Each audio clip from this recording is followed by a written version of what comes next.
সকাল সকাল ঘুম থেকে উঠে আমি চলে গেছিলাম বাজার। তো সেখান থেকে কিছু বাজার করে নিয়ে আসি, আর সেগুলো মা বলে ধুয়ে দিতে।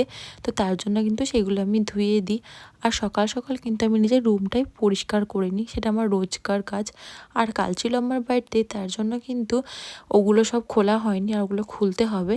তারপরে কিন্তু আমি ভালো করে নিজের রুমটা পরিষ্কার করে নিচ্ছি। আর আমার রুমে যেন এত ময়লা কোত্থেকে আসে আমি নিজেও জানি না। রোজ আমি ভালো করে কিন্তু ঝাড়ু দিই তবু। আর আমি একটা জিনিস লক্ষ্য করেছি, শীতকালে আমার রুম কিন্তু একটু বেশি নোংরা হয়। আর এই রুমে কিন্তু কেউ অতটা আসেও না, কারণ এই রুমে আমি আর আমার নানি ছাড়া কেউ থাকে না তার জন্য। তারপর চলে আসি আমি কিন্তু এখানে একটু বডি ওয়াশ নিতে, কারণ আয়নাটাও বেশ অনেক দিন ধরেই ময়লা হয়েছে।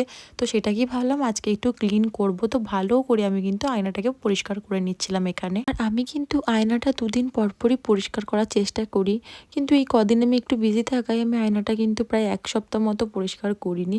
তারপরে সকালের দিকে আমি একটু কেক খাচ্ছিলাম, আর তারপরে ভাবলাম স্নান করা যাক। আর স্নান করে আমি চলেও আসি।